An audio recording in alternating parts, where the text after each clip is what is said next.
Hello, everyone. Good morning. Welcome back to the Disney Purple hue Morning behind Show. me. I was gonna say I love it. I feel like I'm on Virgin America again. Um, we used to take that because there was actually a theme park route. They acknowledged it as much from LAX to MCO. It wasn't SNA. That would have been more theme park. But I was gonna make that argument myself, but yes. I'm Kyle. I'm the editorial director at Laughing Place. I am wearing a sweatshirt, which means I'm very happy because the weather is nice and cool outside. And joining me today is Tony still. Hi, Tony.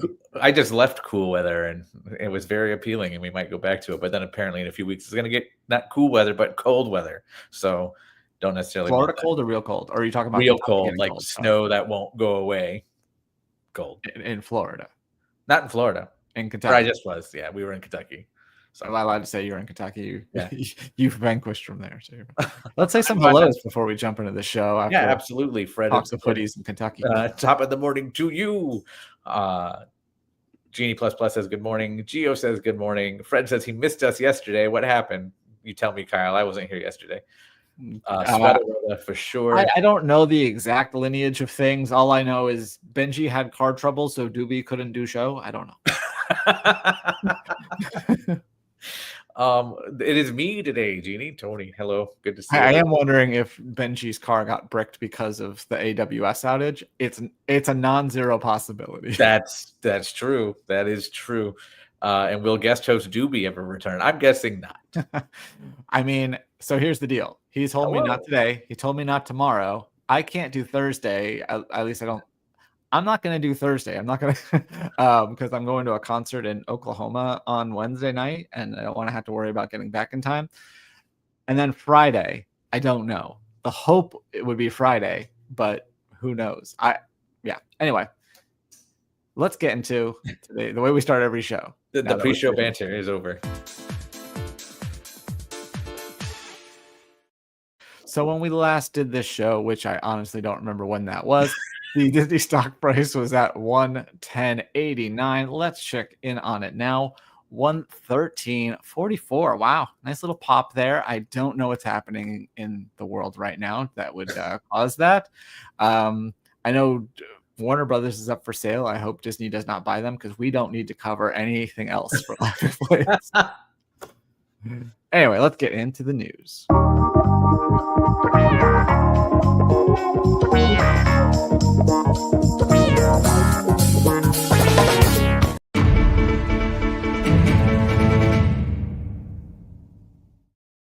Breaking. Yeah, we have breaking news because it's breaking because I broke the site. It's not even on our site yet. We're still writing it, but the 2026 Epcot International Festival of the Arts, we have dates and some other first details about next year's event. It'll run from January 16th through February 23rd. That is 39 days for 2026. One of the things that jumped out to me, in addition to all the regular offerings, you got the food, you got the Broadway shows and the different displays. The magic of collecting Disney Lorcana trading cards will be a feature at the Festival of the Arts, with exciting activities designed for the whole family, showcasing the beautiful artwork of the card. So I wonder if this is just going to be kind of like that Collector's Quest at DCA, but maybe a little bit more focus on the art, or if it would be something completely different. But hopefully we'll get more information on that. And I think that's cool because I've said that Lorcana needs to be integrated more. And I'm glad they're doing that because that art is beautiful. It makes perfect sense. I also hope that they have Lorcana artists there.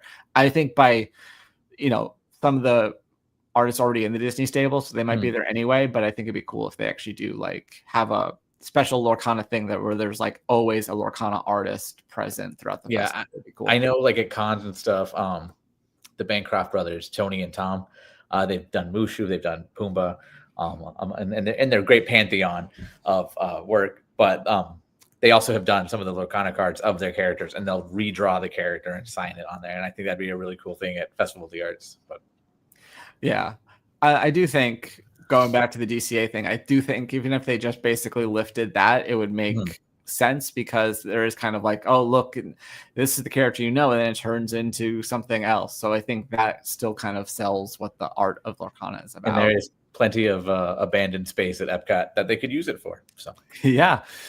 But anyway, moving right along. Yesterday we got word of a movie that's not happening. Apparently Adam Driver, he was on I think it was on a podcast or something. I was talking about how he and Steven Soderbergh, very famous writer director, were doing a project called, I think, hold on, I got distracted Solo's by that 11. pop-up, The Hunt for Ben Solo. And apparently Lucasfilm liked it and they had support for it. But ultimately, Bob Iger and Alec Bergman said they didn't see how Ben Solo could be alive. So the project died. I'm sure Star Wars fans will have nothing to say about this at all.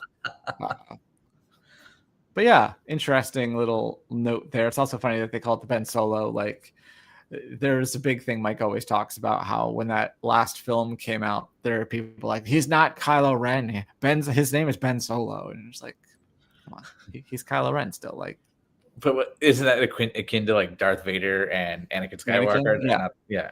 But he got that. So I guess he was redeemed at the end. So would he go back to calling him Anakin then? If we're following that logic? I don't know. So yeah, anyway, that's a film you won't see, but you can see the other ones on Disney Plus. Speaking of things that are dead and not coming back, over at Hollywood Studios, the iconic studio archway, which dates back to the opening of the park back in 1989, is fully removed and gone now. So long, ta-ta. I'm sorry, I'm not one of those fans who is like clamoring like, oh no, this needs to be preserved, because that thing has been altered and demolished, and not demolished, but destroyed from its original incarnation time and time again over the course of the park's history. But it is now gone, and it will be soon the entrance to the animation courtyard area, and it will take design cues from the Burbank lot, as you can see right there in that picture. That's there it is. Oh, there it is. That was like, there's the original way. Yeah. And then later on, we got the new logo, and then a paint job that got rid of most of its character, and another new logo. So, well, to answer a question that Nikki B posed in the chat earlier that I saw, let's talk about Palm Springs or Palm Desert or wherever this is. Was that the thumbnail question? Yeah, she asked about the thumbnail. Yes, over at Cotino, the first story living by Disney community. It's not technically in Palm Springs. It's just outside of it, if I remember right, in Rancho Mirage. Oh, yeah. But yes, the first story living by Disney community has the Artisan Club, a membership club that not all residents have to do. It is completely optional. But as part of that is the Parr House, which is completely been basically lifted from Incredibles 2, as we see in that movie. As a Pixar fan, I just want to go in it just to see how accurate it is to it. That picture alone looks phenomenal. All it needs is the waterfalls in the living room, and it would have been perfection. But yeah, very cool design look. But yeah, you do have to either be a guest of or know someone who lives in the Cotino. That was the concept art. Be able to just show up and be, can I see it? So yeah. Very interesting. Yeah, I still don't know what to make of this whole story living project. Well, there's already a second one coming to North Carolina too. So true. Yeah, that got, depending on who you ask, delayed or not. Yeah, Nikki says back and forth. Nice, but she also saw Doobie in an Uber earlier, apparently being forced to listen to music. I don't know how I guess if you turn it up. And then Fred asked, inspired by Once Upon a Studio, parts of the new animation experience coming to Hollywood Studios in the Magic of Disney Animation will be inspired by Once Upon a Studio, yes, but not the whole area. So pulling back the curtain, I originally prepped a show for Friday thinking we were going to have a show on Friday. It didn't happen. Then I prepped a show for yesterday. That was a lot of holdover from Friday. It didn't happen. Then I held that over again. So the rest of the stuff we're going to talk about has been out there for a couple of days, but I thought it was still worth talking about, starting with this, Tony. Yes. Put away those 3D glasses, I believe, is our headline. And I'm trying not to sing it like put on your Sunday clothes, but that's fine. Ratatouille is going two-dimensional very soon at Epcot. Next month, actually, to be honest. It is already 2D in Paris, so if you've been over there, you've experienced that. But in November 10th to the 13th, Remy's will be completely unavailable as the ride is switched over, and there are some more enhancements coming to the queue over the next few months. But yeah, so get ready to not have to wear those glasses anymore, which will make my wife very happy because she thinks the ride's cute but doesn't like the motion in the 3D. She can't do both. So what's funny is it said the 4D attraction, so I'm like, so when they lose a D, is it now a 3D attraction? Yeah, I don't know how it works. But this has Tony written all over it. You can tell because it says no virtual queue needed in the headline, even though nobody brought up virtual queue. Well, nobody brought it up. I say it because I feel like every new thing has come out with virtual queue. Even the Journey of Moana, the pathway with sprinklers is at a virtual queue at some point. I think it was like for the first couple days of soft opening. But either way, Zootopia, Better Zoogether, coming to Disney's Animal Kingdom, will not need a virtual queue after it is officially open on November 7th. On November 7th at Animal Kingdom. I like the way you punched that. Yes. I almost said second, but 7th. November 7th. And it will actually be part of the Lightning Lane multi-pass. If you don't even have to do the individual Lightning Lane for that one, that is still reserved only for Flight of Passage at Disney's Animal Kingdom. But yeah, and it will be part of the Lightning Lane multi-pass offerings. So make sure it's still a priority selection if it's something you want to do, because those do run out in the day. And I wanted to highlight these awesome posters. These are from artist Eric Tan. They debuted at Disneyland over the weekend. In fact, he was there on Sunday. So they have, these actual what's the word, Tony? Canvas? I guess canvas is right. Yeah. But then there's also prints of various sizes. But I love the looks of these attraction posters. So, yeah, I think Disney Fine Art might have them, but right now they are exclusive to the Disneyland Resort. And so if you happen to be there, you can purchase those. I think which one? I love this really loud Mr. Toad one. That's the Mr. Toad one's fun, and I also like the Disneyland Hotel one. Yeah. And then finally for this segment, there's a new Lego animated movie coming out for Frozen, Operation Puffins. This comes out October 24th, which is just 3 days from now. Yep. It may or may not have the original cast. They don't really say, and listening to the trailer, it both does and doesn't sound like them. I think it probably is. It's probably in their contracts as Disney Legends and when they're making a third one. But I'm not sure about that. Anyway, after the events of Frozen, this sees the characters Anna and Elsa making a fresh start in Arendelle, but the Duke of Wesselton has other plans and involves a flock of menacing puffins.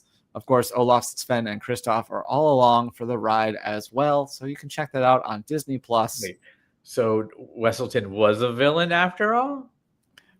Did anyone say he wasn't? I mean, he's kind of like the red herring in the original. I think he's a co-villain. I don't think you have to have just one villain. Fair. But we're going to go ahead and do a bonus installment, even though it's Tuesday and we normally do this on Mondays.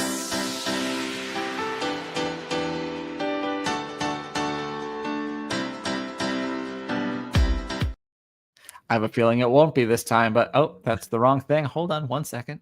Real quick while you do that, Spencer wants to talk about Disney Destiny, Disney Adventure. Last we checked, Disney Adventure is delayed in a few months, but the Disney Destiny has departed, and it's on its way to its new home port in Fort Lauderdale, or Port Everglades in Fort Lauderdale. Correct. Number 1, Nightmare Before Christmas, popping up above Hocus Pocus 1 and Hocus Pocus 2. Why couldn't they have been there a few days ago? Yeah. Hotel Transylvania 1 and 2, Vampirina, Teenage Vampire, Halloween Town 2, Halloween Town High, Haunted Mansion, and Twilight 1. There you go. Very Halloween centric once again. I can't wait for November 1st when it's all Christmas movies. Do you like the first Haunted Mansion movie with Eddie Murphy or the newer Haunted Mansion movie without Eddie Murphy? Answer that. I would have to have seen either of them. Oh. And I've had my share of bad reviews. I still remember my first good one, though. Everything else in this production of Our Town was simply terrible. Joey Tribbiani was abysmal. Well, what's not abysmal is this 4K home version of Fantastic Four First Steps, which Alex says brings a retro future to life in stunning clarity. Let me read you his final paragraph. The Fantastic Four First Steps makes an outstanding debut on home video. The 4K transfer is a visual treat, balancing sleek digital precision with a filmatic texture that complements the movie's mid-century aesthetic, while the Dolby Vision grading brings out the full vibrancy of the comic color palette. And he goes on to say that Fantastic Four First Step stands as both an essential addition to any MCU library and a promising first home release of Marvel's first family. So there you go. I still haven't seen this movie, which is ridiculous because I'm a Marvel fan, and I think my wife is angry that we didn't go see it in theaters, but I honestly just forgot after the first weekend. So yeah, but now you can pick it up on 4K Ultra HD. And the rest. Well, we talked earlier about Lorcana, and recently Lorcana got rid of a lawsuit that's been against them for more than 2 years, to the fact that I completely forgot about it. They were sued by Upper Deck in June 2023. The game came out in August, so this was just before. We're like, what are they going to do? Are they going to have to pull the game? Thankfully, that did not happen. And now, after more than 25 depositions and thousands of documents were reviewed, a judge concluded that, quote, no reasonable person could find copyright infringement. So basically what happened is with the designer of Lorcana, one of the designers used to work for Upper Deck, then came to Ravensburger, and Upper Deck accused Ravensburger of basically stealing the design of the game and repackaging it and marketing it as Disney Lorcana. Judge says that's not the case. I think there is still a employment lawsuit against the designer, whether he broke his contract by that, but as far as Ravensburger, they're removed from it, and Disney Lorcana is in the clear. So I'm glad that that's over for them. That lawsuit was long and painful, as opposed to the franchise as a whole. Well, not opposed to, but similar to the franchise as a whole. The Fast and Furious Hollywood Drift is coming to Universal Studios Hollywood, and they have begun extended testing of the new high-speed roller coaster. What's interesting is that they launched it with one train so far, revealing those cars, and the Dodge Charger that was revealed over the summer that will be on it. But they are keeping a lot of the other vehicles top secret and going to be announcing those as they continue to test. And these will probably see cruising down the Hollywood hillside there in Universal City. But the new ride opens in 2026. Not too far away. I'm curious if I could do that one, because the idea that they spin would relieve the G-forces to some extent. So I'm curious. Yeah. See if you could do Time Traveler, and then maybe you'll... I've watched videos of that one. I'm interested in that one too. But going to Universal on the other coast, they have rolled out a new option where you can prepay for parking and save $3 versus paying at the booth. That makes it $32 instead of $35. You must purchase by 11:59 the day prior, or you can get it the same day if you're at a Universal hotel and you get a QR code that you get to scan. Not a whole lot of info. This kind of came out of nowhere. They didn't even promote it very well, so we'll see. But it sounds like it could be a good option, because who doesn't want to save $3? Yeah, I also feel like it will help with efficiency, because there's so many times that you just get stuck behind that one person who's paying, and all the others have already or annual pass or something. But yeah.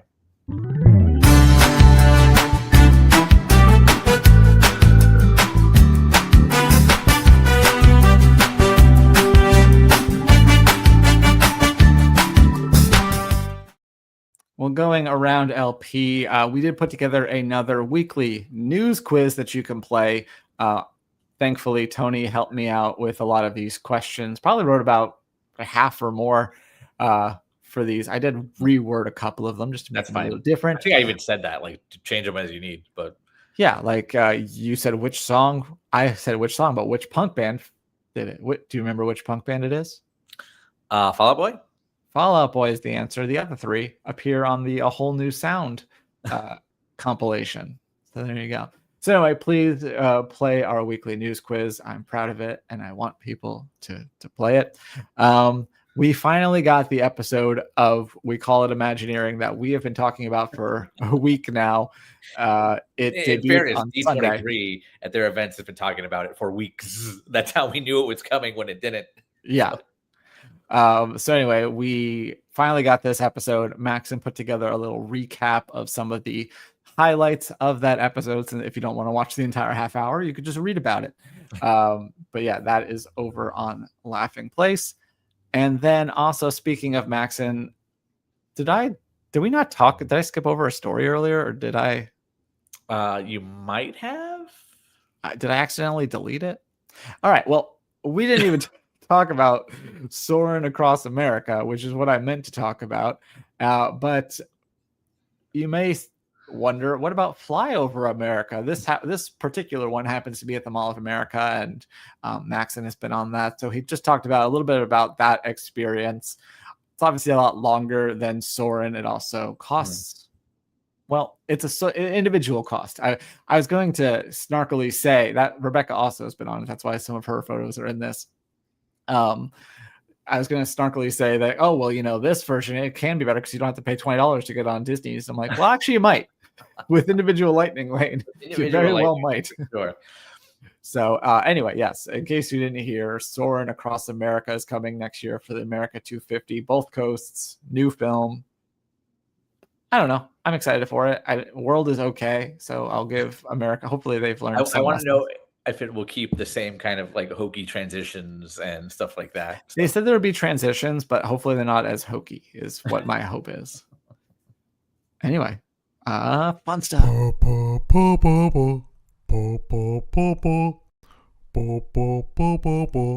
fun stuff.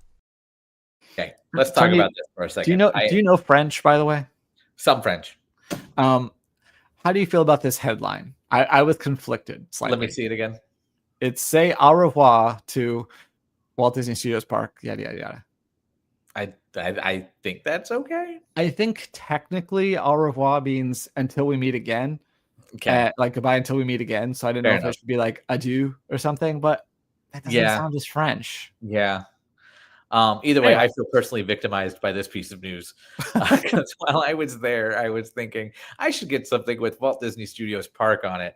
And at one point, the first day I went, they had Tervis's or Tervi keychains and a hoodie. By the time I left, all that was left were oversized pieces of the hoodie. And I even made a new friend from Belgium, and he's like, "No, yeah, you should get something because it's going away." Because that title will become Disney Adventure World when the World of Frozen opens up next year.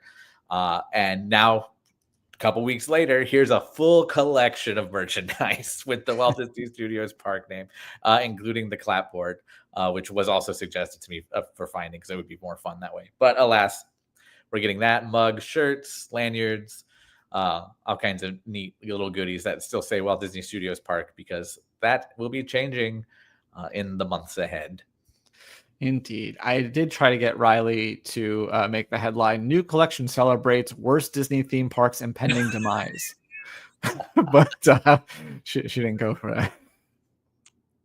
So I have a question now that this is brought up. The last remaining Eiffel Tower is leaving soon. Do we know that? I would assume. Or they could do it like just slap the new one on it. But is it not already gone? I don't even remember. No, it's still there. It was still there as of 3 weeks ago. Where is it? It's like kind of near the. It's when you go in the entrance and there's the soundstage main street. It's to the left of that. Okay. I don't know because they already did like stage one. Like they already redid that whole thing. So I think it's got some time left at least. Yeah. All right, Tony. On this day in 1933, a movie that is not a Disney movie, but was represented in a Disney attraction debuted. 1933, which is why it would be at the start of this attraction. The Great Movie Ride? The Great Movie Ride is the ride, but the movie is Footlight Parade. Footlight Parade, yes. On this day in 1956, a Disney legend was born. Her Disney credits include Star Wars. 56? Yeah. Carrie Fisher? Carrie Fisher. And finally, this is a really hard one. I don't expect you to get it, but if you do, I will applaud you.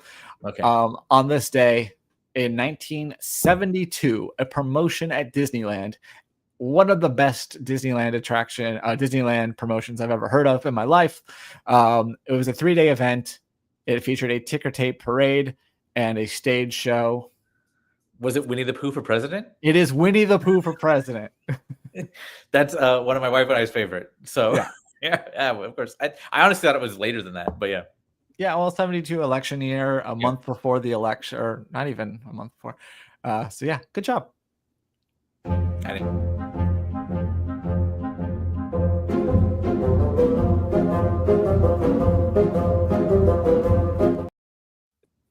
Sorcerer's Streak is on.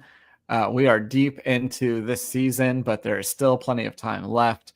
Some recent questions. We asked about Tron Ares finishing second at the box office on Saturday. It did indeed finish second at the box office on Saturday. Who will win Monday Night Football? I did confirm that both these teams actually played each other this time, so that's an improvement.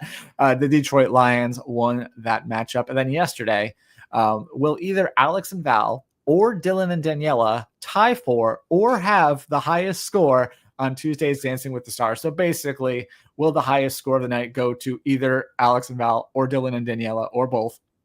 So you can answer that. That question is already locked. We'll find out tonight when Dancing with the Stars airs on ABC and Disney Plus. But today's question is, will Disneyland's It's a Small World have a wait time of 30 minutes or more on Wednesday? So place your bets on that. Let's check out the leaderboard in the meantime. Jeremy Parker with a streak of 9. Doobie Mosley hasn't been on the show, but he has been answering some correct questions, apparently. He's got a streak of 5. I don't know. We don't know if it's the current one, and we still have several days left. So there's a possibility that he could catch up if his prognostication skills are up to snuff. Chad Davis also has a streak of, or has a top streak of 5. Then Donna, and then Gio. Sorry, Nikki. I guess you fell out of the top there. So yeah, make sure you play Sorcerer Streak. Just go to laughingplace.com/streak if you haven't signed up yet. You still can. And like I said, you still got time in this season. That's it. We did it. You got anything else to kill 2 minutes until I can refresh the top of the hour and see if anything's new? So just real quick, Dancing with the Stars story. Sure. We're talking about the other night, some friends and I, about the other night, the dedication night. And I said something, quote, "that Efron boy." And my friend said, "You sound like an old man." And I was like, spoiler alert, I am an old man. That's also the theme of your entire weekend, from my understanding. Being an old man? Yeah. It was fun, but it was a nice little jaunt up north for the weekend. But yeah, a little too far north, and then you back. Well, yeah, a little bit. Yeah, came back on down. But yeah. Because spoiler alert, not really spoiler alert, to fill in on the joke. We flew to Detroit and then flew back down to Cincinnati to go to Kentucky. So, but the Cincinnati airport is not technically in Ohio, I guess. So, well, we're gonna go to Cincinnati together because we're gonna stay at that Seinfeld apartment. Yes, we are. But not Seinfeld. It was New York apartment. They also have a purple apartment, if you can imagine what that is. Yep. And suite. I think they call it, not actually apartment. You watch me blow my ankles out as I try sliding through the door. As I wait to refresh, I will tell everyone that unfortunately, no, there is no trivia tonight. They are expected to return on Saturday. And then as far as this show, it's a day-by-day situation. We will see what happens. Let me refresh. Day by day. Oh, dear Lord. We're going to get copyright struck. But yeah, that's from Godspell, right? Yep. Or Without American Summer, which is how you know it. Which is how we know it. George Stephanopoulos is sitting down with the cast of Springsteen Deliver Me From Nowhere, which you can read our review of on Laughing Place right now. That's happening tonight. See if anything popped up on the... Fred says, "Thank you to me. You are welcome to you, Fred." Cool. I am not seeing anything. I can't believe I deleted I just forgot to tell you about all the the America 250 stuff that they're doing. But if you want to do that, go back and watch yesterday's Parks Talk. I'd recommend it, especially because you get to see Rebecca crack up at the comparison between the two Figments. Easily my favorite segment. And speaking of Rebecca, the two Figments, what? Have we talked about the two Figments here? I cut it because they already covered it yesterday and it had been a while. And I guess he's back now. Regular Figment is back. But speaking of Rebecca, she and my wife Becca will be back at 4:00 today for Barely Necessities. So we still have another show, and I will be here with Jeremiah in less than a half hour to walk around Disney's Animal Kingdom. So we will see you then. Bye. Bye. I forgot to. I never find the button. You just want to sit here for a sec. Oh yeah,